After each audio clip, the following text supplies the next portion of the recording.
Los incendios forestales son devastadores y las zonas afectadas tardan decenas de años en recuperarse. La mayoría son intencionados, pero el último gran fuego declarado en la comunidad, el de la Sierra de Ávila, se originó por culpa de un coche que comenzó a arder en una carretera de la zona. Se ha cuestionado la rapidez con la que actuaron los servicios de emergencia. Hoy la justicia ha determinado que no se pudo hacer más.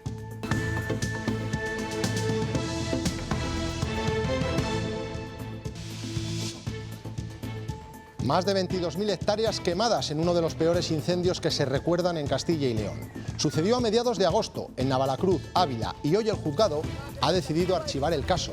La audiencia entiende que se originó por un accidente y que todos actuaron como debían. Buenas noches. El último informe conocido, el de la Guardia Civil, aseguraba que el incendio se descontroló porque el aviso al primer helicóptero tardó 14 minutos en llegar, pero concluidas las fases judiciales de toda la investigación, los protocolos de emergencia se cumplieron y no se puede proceder penalmente contra nadie. Elena Rodríguez. Sí, porque pese a ese informe en el que se baraja esa nueva hipótesis por parte de la Guardia Civil, el juez no cambia de opinión y, por tanto, sobrescribe la causa por segunda vez, pudiendo ser esta ya la definitiva. Entiende que se cumplieron todos los protocolos y, por ello, no va a exigir responsabilidades ni al coche titular del vehículo ni tampoco a los responsables del operativo de extinción. El Gobierno presenta el nuevo impuesto de plusvalía. Se pagará, como siempre, al vender una vivienda con beneficios, pero cambian los criterios para realizar el cálculo. El contribuyente podrá elegir entre dos opciones, en función del valor catastral, con coeficientes actualizados, o según la plusvalía real. Los alcaldes no terminan de verlo claro. Garantizan, de alguna manera, más o menos, nunca serán las cuestiones exactas, me imagino, esa capacidad de ingresos por parte de las administraciones. La posibilidad de trasladar, para compensar ese déficit, una subvención directa a los ayuntamientos. Homenaje a los sanitarios que participaron en Valladolid en el proceso de vacunación. Es solo un ejemplo de lo que se hizo en todas las provincias de la comunidad, donde se pusieron en 7 meses, en jornadas de 14 horas, más de 3,5 millones de vacunas. Uno de esos vacunódromos es el Miguel Delibes, ahora escenario de este reconocimiento. Carmen García.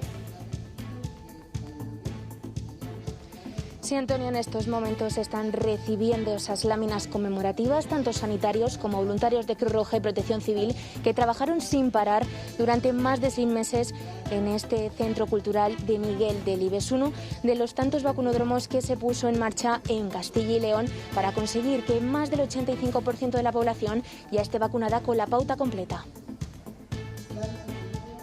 Sobre todo venían con mucha esperanza, con muchas ganas. El último día la sensación era de estar contentos, de estar orgullosos de lo que se había conseguido. Han hecho su labor por la mañana y por la tarde, venían a los centros de vacunación y han estado trabajando de una manera muy intensa y han conseguido el objetivo. 40 años lleva entre nosotros el virus del SIDA y por su culpa han muerto 40 millones de personas en todo el mundo. No se ha conseguido desarrollar una vacuna, pero sí combatir la enfermedad que ha dejado de ser mortal. Todavía se siguen diagnosticando casos. En Castilla y León hubo 11 el año pasado. Y la gente es que piensa que porque tengas eso eres un apestado, que eres un enfermo, que le vas a contagiar, que qué vida llevarás. Eso es cosa ni de gays, ni de drogadictos, ni de enfermos. Esto es un virus más. La digitalización, la excelencia y la igualdad de oportunidades marcan el inicio del foro sobre el futuro de la investigación en Salamanca. El vicepresidente de la Comisión Europea, Margaritas Esquinas, o el presidente del Senado han acompañado al máximo responsable de la Junta en la inauguración. Un Alfonso Fernández Mañueco que ha anunciado cambios para el próximo curso escolar. El número de alumnos por aula se va a reducir en Castilla y León. Asegura que de este modo mejorará la atención personalizada. Estamos negociando con los agentes sociales y consideramos que en una expectativa positiva de confianza podamos alcanzar un acuerdo no tardando mucho. El martes tendremos una jornada marcada por la estabilidad. Solo esperamos cielos más grises en el extremo norte, mejorando a lo largo del día. En el resto, ambiente despejado, con algunas nubes a primera hora. Las temperaturas mínimas serán más bajas.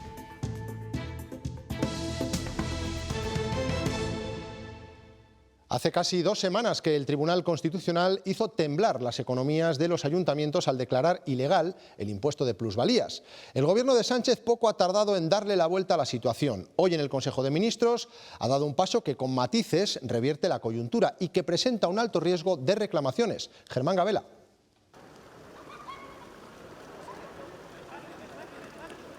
El nuevo impuesto de plusvalía se seguirá pagando cuando se obtengan beneficios al vender una vivienda.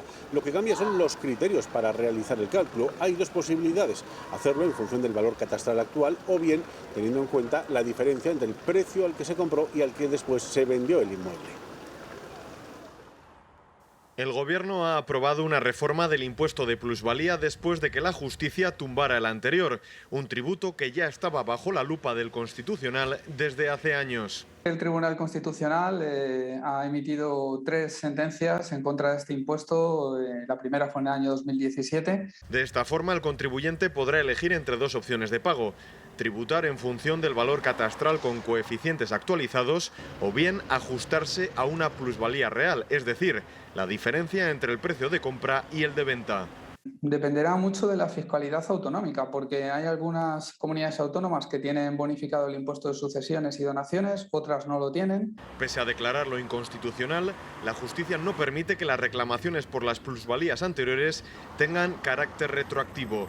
Si no se hizo antes del 26 de octubre, no se podrá reclamar ahora. Cuando lo vendí, que fue en julio, y antes de que pasara todo esto, y ahora pues voy a reclamar que lo hice en julio, a ver qué pasa con esto nuevo.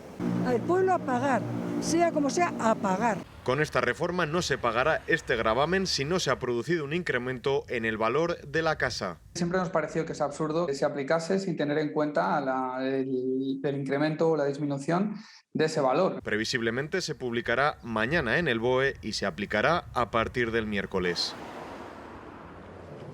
Los ayuntamientos agradecen la celeridad con la que el Gobierno ha dado respuesta a la situación tras la sentencia del Constitucional y a la espera de que se publiquen los cambios en el Boletín Oficial del Estado y puedan hacer las cuentas con precisión, consideran. Garantizan, de alguna manera, más o menos, nunca serán las cuestiones exactas, me imagino, esa capacidad de ingresos por parte de las administraciones locales. Aún así, existirá una desviación del dinero que recaudaban hasta ahora por este impuesto de plusvalías. A través de la Federación Española de Municipios y Provincias han solicitado ayudas directas.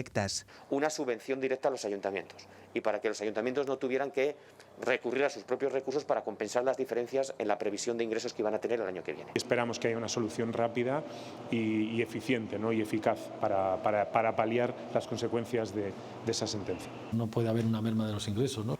El otro problema pendiente es qué va a pasar con el periodo desde que se anuló el impuesto hasta que entre en vigor el nuevo. Desde el día 26 hasta el día de la publicación del boletín parece ser que no se puede liquidar y tenemos que saber qué es lo que ocurrió con los hechos imponibles que se han producido antes de ese día 26 de octubre y que no se haya producido todavía la liquidación. Desde los consistorios recuerdan lo importante que es este impuesto para sus presupuestos, un dinero que subrayan sirve para financiar los servicios que dan a sus vecinos. El juez ha archivado el caso del incendio forestal de la Sierra de Paramera, en Ávila, y lo hace al no poder imputar ni al conductor del vehículo que ardió en la carretera y expandió el fuego, ni a los coordinadores de las emergencias. La noticia coincide con un informe de la Guardia Civil que no ha hecho variar la opinión del magistrado. Elena Rodríguez. Sí, el titular del juzgado de instrucción número 5 de la capital abulense decidió archivar por segunda vez este caso, pese a haber recibido un informe de la Guardia Civil en el que alegan que el incendio se podría haber evitado de haber activado con anterioridad a los servicios de extinción. Eso sí, la benemérita lo recoge alegándolo como una hipótesis. El titular además manifiesta que se cumplieron con todos los protocolos. Es por ello que ha decidido no exigir ningún tipo de responsabilidad del titular del coche que ardió en la Nacional 502, ni tampoco a los que intervinieron en su extinción. El procedimiento quedó sobreseído inicialmente por entender el juez que el fuego se había originado de modo fortuito y tras ello se reabrió hace algunos meses con denuncias de varios particulares y colectivos mientras continuaba la investigación de la Guardia Civil, cuyo informe recoge ahora que el incendio se podría haber evitado si se hubiesen activado antes los medios aéreos, pero solo como algo hipotético. Es una hipótesis. No, con los protocolos existentes a esa fecha se actuó conforme a los mismos, es decir, el 112 actuó como las normas o la obligación que ellos tenían a realizar. y entonces pues no se le puede exigir ninguna responsabilidad en este sentido. Y así lo concluye en el auto su señoría, el juez de instrucción. Que tampoco imputa al conductor del vehículo que se incendió por un fallo eléctrico. Se incendió el coche por razones mecánicas o eléctricas de forma fortuita, el coche había pasado sus revisiones, el señor se orilló a la cuneta, que era lo que debía de hacer. Por lo tanto, al no poder exigir responsabilidades ni al conductor ni a los intervinientes en la labor de extinción, el juez archiva el procedimiento. Defensa ha declarado los terrenos de Montelarreina como zona de interés para la defensa nacional. Este paso supone el inicio para ejecutar el proyecto del campamento militar abandonado. Aún así, estos terrenos son inundables. Desde la Confederación Hidrográfica del Duero están revisando la zona y no descartan tener que tomar medidas correctoras. Siempre hay medidas que tienen que llevarse a cabo para evitar la inundabilidad o para mitigar, diríamos, el riesgo de inundación. 13 sanitarios murieron durante la pandemia por COVID, 5 de ellos médicos. Los profesionales y voluntarios que participaron en los procesos de vacunación masiva solo en Valladolid reciben hasta ahora un homenaje por su trabajo y lo hacen en el mismo lugar en el que desarrollaron su labor, el Centro Cultural Miguel Delibes, que ha recuperado su aspecto habitual. Carmen. Sí, hay un lugar que está hoy cargado de emoción. Ya han recibido esas láminas conmemorativas tanto los voluntarios de Cruz Roja y Protección Civil como los sanitarios, y con el calor del público que no ha parado de aplaudirles. Hemos podido hablar con ellos y nos han dicho que les agradecían la labor de su trabajo, a pesar de que mucha gente venía con miedo a vacunarse, porque una médica nos contaba que incluso la gente después de vacunarse venía con tanta presión que se desmayaban. Este ha sido uno de los vacunódromos de Castilla y León, gracias al que hemos conseguido más del 85% de la población con la pauta completa, y ahora los esfuerzos se centran en administrar la tercera dosis a los mayores de 70 años. Se notaban los nervios de ese momento previo a la vacunación, pero las palabras eran todas de agradecimiento. El último día la sensación era de estar contentos, de estar orgullosos de lo que se había conseguido. Muy ilusionados, la gente mayor venía encantadísima. Han hecho su labor por la mañana y por la tarde, venían a los centros de vacunación y han estado trabajando de una manera muy intensa y han conseguido el objetivo. Nos encontramos en una situación donde el COVID todavía sigue entre nosotros, pero de forma controlada. Lo vemos en la incidencia, que en el último mes ha subido en Castilla y León 20 puntos. Puede parecer una subida importante, pero sus efectos son leves. Aquí ven el estado de las UCI, todas lejos de niveles de hace un año. Es más, 3 provincias han liberado su planta de cuidados intensivos de pacientes con COVID. Una de ellas, Salamanca. José Ángel de Caso. Así es, Antonio, sube la incidencia, como decías, en Castilla y León, aunque la situación en todas las provincias es de riesgo controlado, según decreta la Junta de Castilla y León.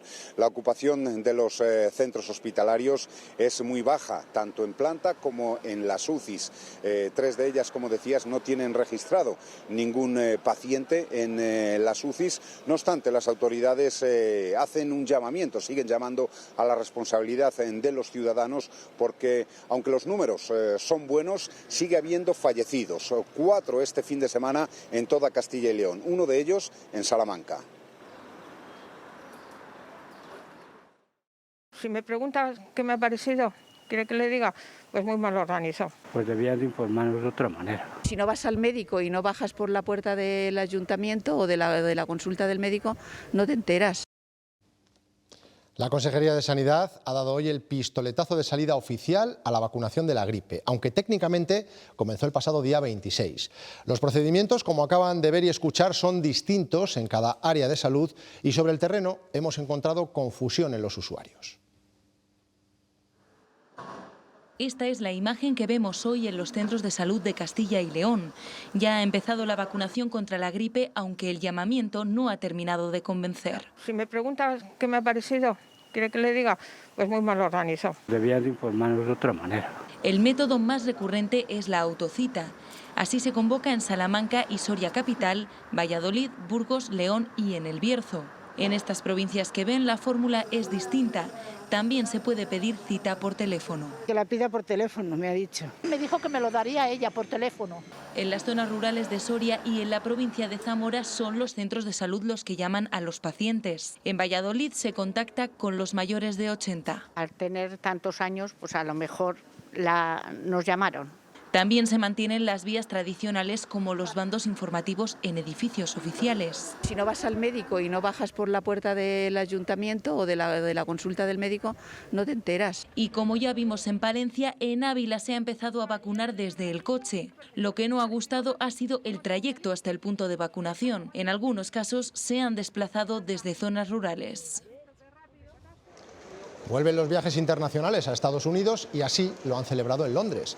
Para entrar, eso sí, los extranjeros tienen que presentar la pauta completa de la vacuna con 2 semanas de antelación y una prueba negativa PCR o de antígenos que se hayan hecho en los 3 días anteriores al desplazamiento.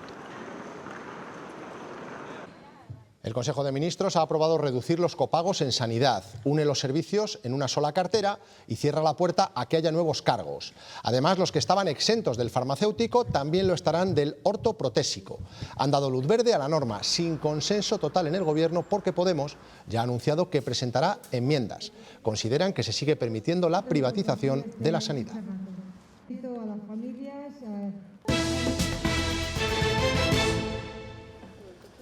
Foro educativo en Salamanca con la presencia, entre otros, del vicepresidente de la Comisión Europea, Margaritas Esquinas.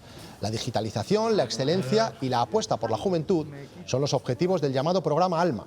Se ha debatido de estos asuntos en una mesa en la que también han estado el presidente del Senado y Alfonso Fernández Mañueco. Para mejorar el sistema educativo en Castilla y León, la Junta pondrá en marcha varias novedades de cara al próximo curso académico. Entre ellas, que haya menos alumnos por aula. Las ha anunciado hoy el presidente en el transcurso de esa inauguración del foro. Por un lado, vamos a mejorar el horario lectivo de los docentes para que puedan desarrollar su labor en mejores condiciones. También, por otro lado, vamos a rebajar las ratios de los alumnos por grupos en las enseñanzas de régimen general. Y también queremos aumentar la atención personalizada a todo el alumnado. Si se habla del futuro de la educación, el camino parece claro. Es que la escuela se abra a la sociedad. Obviamente los diseños curriculares tienen que ser más flexibles y adaptarse a las demandas del cambio global. Pero cómo conseguirlo es más complejo. Queda claro que el enfoque tradicional ya no sirve. Para aprender a leer y escribir en el siglo XVI o hasta el XIX pudo funcionar, hoy es un pequeño desastre. Las nuevas tecnologías se van a ir imponiendo en conceptos como el hiperaula. Capaces de contar con un espacio y un material que le permitan reorganizar como le parezca el espacio, el tiempo, la secuenciación de las actividades, la cooperación entre los alumnos. Se buscan competencias, no saberse un temario, pero siempre está el debate de cómo medirlo, los suspensos y repetir curso. La LOMLOE ha rebajado requisitos. ¿Es que la solución es repetir?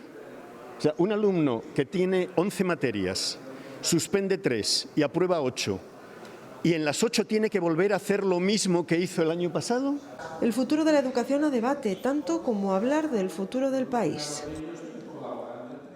28 ovejas muertas, casi todas ellas preñadas. Es la principal consecuencia del hasta el momento último ataque del lobo en la provincia de Zamora. Ha ocurrido en Rebenillos de Campos, en plena reserva de las lagunas de Villafáfila. Esta es la dura imagen que deja este ataque de lobos en Rebenillos de Campos. 28 ovejas muertas, casi todas ellas a punto de parir. En el ataque, que tuvo lugar el sábado por la noche, 2 lobos entraron en esta explotación. Mordieron a 2 ovejas, el resto murió por asfixia. Este joven ganadero acababa de acogerse a un plan de mejora. Había comprado la semana pasada algo más de 100 ovejas preñadas. De ellas, el lobo ha matado a 28. Asegura que mantenerse así en el medio rural es prácticamente imposible. Te dan ganas de tirar la toalla y decir, mira, me dedico a otra cosa. Que dé de comer al lobo quien lo tenga de comer. Yo no lo tengo que dar de comer, yo tengo que dar de comer a mis hijos. Si me marcho yo, lo voy a coger, perdóname. Sí. Yo tengo 2 niños, las chicas que tengo contratadas tiene otro. Que cierran el colegio El Pueblo, que es lo que quieren, que abandonemos el mundo rural, ¿no? Pues puerta. Los lobos también mataron al mastín que cuidaba el rebaño. El ataque se ha producido en una explotación en pleno casco urbano. Lo que grabas ahí son las casas de mi tío, de mi hermano, de tal. Hay naves que se han metido en el casco urbano. Yo tengo un niño, no me pueden apreciar, tengo otro pequeño. Que yo no me puedo estar tranquilo. Todo ello ha ocurrido en una zona que pertenece a la Reserva Natural de las Lagunas de Villafáfila. Después de este ataque del lobo en Rebellinos, les hablamos de los datos de criminalidad que se han publicado, los correspondientes a los 9 primeros meses de este año en nuestro país. Reflejan un marcado incremento en lo que se refiere a robos en viviendas. Alberto Guerrero. Según datos del último balance de criminalidad publicados por el Ministerio del Interior, el número de robos con violencia en viviendas ha crecido un 10,5% en nuestra comunidad autónoma. Bajó en León y Salamanca, mientras que creció en las otras 7 provincias. Segovia aparece como la provincia con un mayor incremento a nivel nacional, con casi un 39%, seguido de Soria, en nuestra comunidad, con un 37,5%. Desde la Unión de Cerrajeros de Seguridad se dice que este número de delitos de robos con violencia en viviendas podría descender hasta en un 40% con un plan renove de cerraduras adecuado que favoreciera la instalación de sistemas anti-bumping. Vivía sola, murió hace semanas, pero nadie se había dado cuenta. El olor que salía de la vivienda alertó a los vecinos y llamaron a la policía. Ha ocurrido en pleno centro de Palencia. Se trataba de una mujer de 58 años. Sí, fueron los propios vecinos los que llamaron a la policía alertados por el mal olor cuando los agentes se personaron en este inmueble ubicado en pleno centro de la capital palentina. Accedieron al interior de la vivienda y comprobaron que en su interior estaba el cuerpo sin vida de una mujer de 58 años. Llevaba varias semanas fallecida y por lo tanto el cadáver se encontraba en un alto estado de descomposición. Ahora mismo se investigan las causas de la muerte. Las cifras fueron terribles en los 90 y hoy, a pesar de los avances médicos, sigue muriendo gente por SIDA. Cada año se infecta en el mundo 1 millón de personas de VIH, 3.000 en España y 100 en Castilla y León.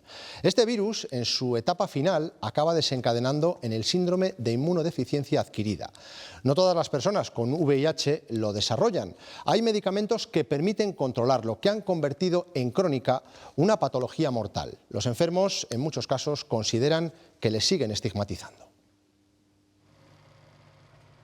El SIDA fue devastador en los 80, pero la mayoría de los casos llegaron en los 90. Solo en Castilla y León había 200 cada año. Pues hubo mucho miedo y mucha incertidumbre y muchas precauciones, a veces excesivas. Era un virus letal. Era impresionante, ¿no? Vivir aquella situación donde chavales jóvenes se infectaban, se morían. El SIDA es la fase final del VIH, del virus de la inmunodeficiencia humana. En los 90 hubo un boom en el diagnóstico, pero también llegó una medicación mejor. Pasó de ser una enfermedad mortal a ser crónica. Toman bien la medicación, asisten bien y tienen una vida arreglada normal, pueden hacer vida prácticamente normal, pueden tener hijos y tener relaciones sexuales con sus parejas sin utilizar el preservativo. Los expertos creen que hay que detectarlo antes e informar más, porque no es un virus del pasado. Tenemos un grueso grande de hombres que tienen sexo con hombres, que esto está nutriendo a las filas de los pacientes por VIH en una gran cantidad. La ciencia busca una vacuna que sigue sin tener fecha. En todos los congresos mundiales a los que yo he asistido durante muchos años sobre SIDA en distintas partes del mundo, siempre faltaban 5 años para la vacuna de SIDA. 40 millones de personas han fallecido de SIDA en todo el mundo. Esta pandemia parece no tener fin. Yo había tenido prácticas de riesgo. En las vacaciones de septiembre había tenido prácticas de riesgo. Entonces sabía yo que algo había. Así empieza la relación de este hombre con el VIH. Su historia se repite en miles de casos. Yo me iba de vacaciones y bueno, a la Sodoma y Gomorra. Convive con el virus desde hace casi 3 años. Lo peor que lleva es vivir su enfermedad en silencio. Mi familia no sabe nada, yo lo he pasado sola, la enfermedad lo he pasado solo. Su pareja le dejó y tiene miedo al rechazo social. Por eso no muestra su rostro. Yo soy muy abierto, entonces yo necesito que la gente esté conmigo, que me quieran, que me aprecien. Entonces si yo pierdo eso, pierdo todo. Pide que se hable más del VIH para conseguir la normalización en la sociedad. Y la gente es que piensa que porque tengas eso eres un apestado, que eres un enfermo, que le vas a contagiar, que qué vida llevarás. Eso es cosa ni de gays, ni de drogadictos, ni de enfermos. Esto es un virus más.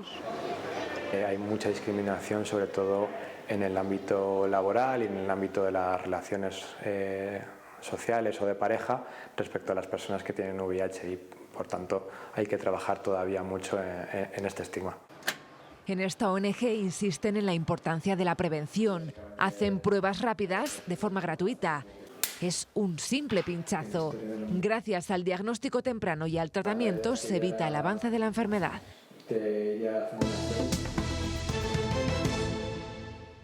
Castilla y León cuenta con 6.000 núcleos de población y lleva 15 años tratando de cerrar una ordenación del territorio para compartir y mejorar servicios que no se ha producido. El primer paso se dio en 2006. Después de 2 años de estudio, se registran en las Cortes los primeros documentos en este sentido que no consiguen bajar más allá de la provincia. Se aprobaron en 2008.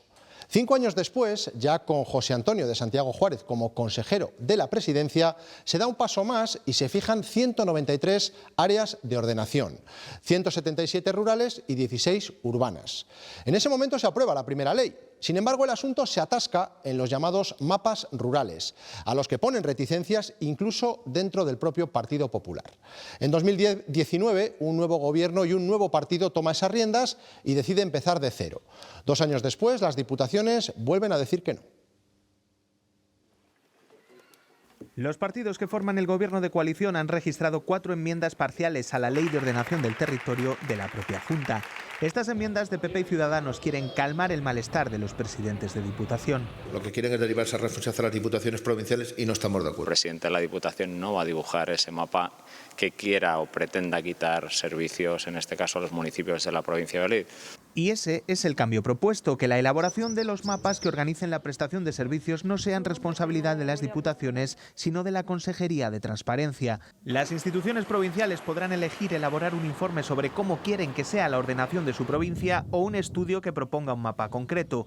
En ambos casos será la Junta quien formalice la propuesta. Una participación, no una responsabilidad. Para los socialistas, estas enmiendas por las que la Junta se rectifica a sí misma supondrán un nuevo retraso de esta ley. Dilatará toda la legislatura, todo lo que queda de legislatura, una vez más, la adopción de medidas imprescindibles. Hombre, que ahora nos digan ellos que son una parte activa de ese bloqueo, que alargamos en el tiempo lo que es la aprobación de los mapas, es un poco contradictorio. Una reforma que quedó sin aprobar la pasada legislatura por la falta de acuerdo entre PP y PSOE al ser necesaria una mayoría cualificada de 2/3 para sacarla adelante. La nueva ley suprime ese requisito y lo deja en mayoría simple, pero este nuevo escollo aleja aún más los plazos previstos. En las Cortes ha sido Ángel Ibáñez el que esta tarde ha presentado las cuentas de su consejería. Presidencia dispondrá de 132 millones de euros, cuantía inferior a la del año pasado.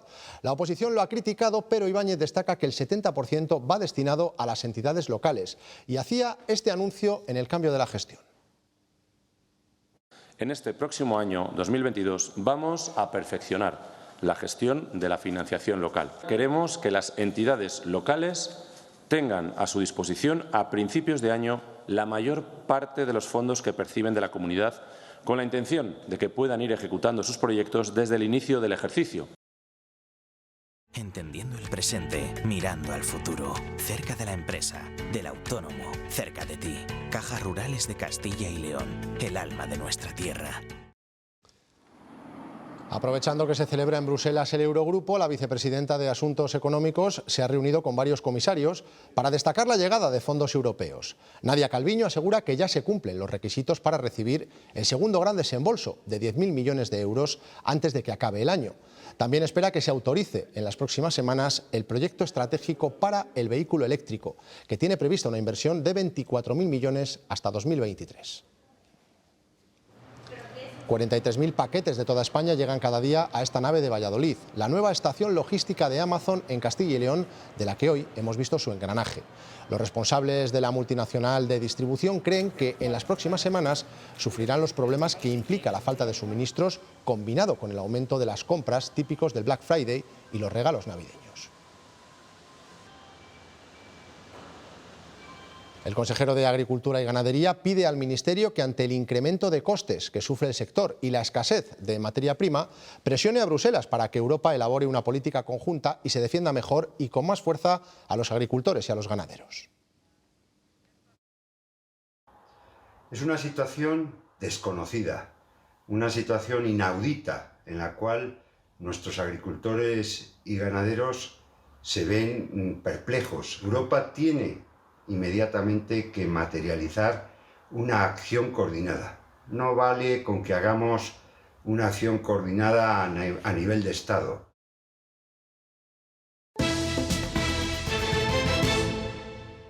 El pastelero madrileño Nicolás Martínez, del restaurante Cañadio, ha sido el ganador del primer certamen nacional de tartas de queso elaboradas con queso fresco de Burgos, un concurso que se ha celebrado en el Parador de Lerma. Desde hoy, el queso de Burgos tendrá un nuevo embajador para poner en valor este producto autóctono en las ferias gastronómicas. Por su textura, su sabor natural y sus cualidades nutricionales, este producto es el protagonista del primer certamen nacional de tartas de queso elaboradas con queso fresco de Burgos. El 70% del queso que se utiliza en la receta tiene que ser queso de Burgos. 5 pasteleros de Castilla y León, Madrid y Cáceres son los finalistas. Presentan las propuestas que elaboran en sus obradores y restaurantes. Da el frescor a la tarta que no dan otros quesos. Aunque no tiene grasa, tiene esa cremosidad que nos interesa. Hemos venido apostando un poco por una tarta que luego al cortarla porque esté bastante jugosa. Entre el jurado, uno de los mejores pasteleros del mundo, el maestro Paco Torreblanca, nos da las claves del éxito de una sabrosísima tarta. Las cocciones, la textura, que sea cremoso, que sea fácil de comer, que sea atractivo dentro de la cocción, el olor. Y entre los objetivos del certamen, que el queso fresco de Burgos consiga la indicación geográfica protegida. Tiene una textura muy suave, se suele fabricar con queso de oveja o de vaca, algunos lo hacen en mezcla, y es un queso que tiene una finalidad importante, que es un queso dietético. Por esa IGP llevan años luchando 5 productores locales. Ahora también lo hará el ganador de este certamen nacional. Se convertirá en el embajador oficial del queso fresco de Burgos. Hoy ha arrancado la 17ª edición del Concurso Nacional de Pinchos de Valladolid. 45 cocineros compiten entre hoy y mañana en la cúpula del milenio por hacer la mejor elaboración. Presentaciones originales como esta, mezcla de sabores, tapas con mensaje, es lo que han elaborado los 15 primeros cocineros que han faenado esta tarde en el Concurso Nacional de Pinchos de Valladolid. Aquí lo que se busca es llamar la atención, bien sea con la presentación, con el título, con el mensaje que hay detrás de las tapas y, por supuesto, con el sabor. La intensidad de sabor que tiene, sobre todo eso, es original, es comerse el lechazo en 2 bocados. Una tapa con tintes tradicionales, que es un bumbau, es un bollito hecho al vapor y frito, y va relleno de un guiso tradicional de jarrete con higos. Una mezcla entre algo muy tradicional mexicano, como es el salbut a base de maíz, y algo criollo, que es el cerdo que llegó al continente americano por los españoles. Nosotros nos vamos. Recuerden que ahora se quedan con Fernando Escudero con toda la información deportiva. Después José Luis Martín entrevistará en Cuestión de Prioridades al alcalde de Toro, en Zamora, para hablar del proyecto de Monte la Reina. Pasen una feliz noche. Adiós.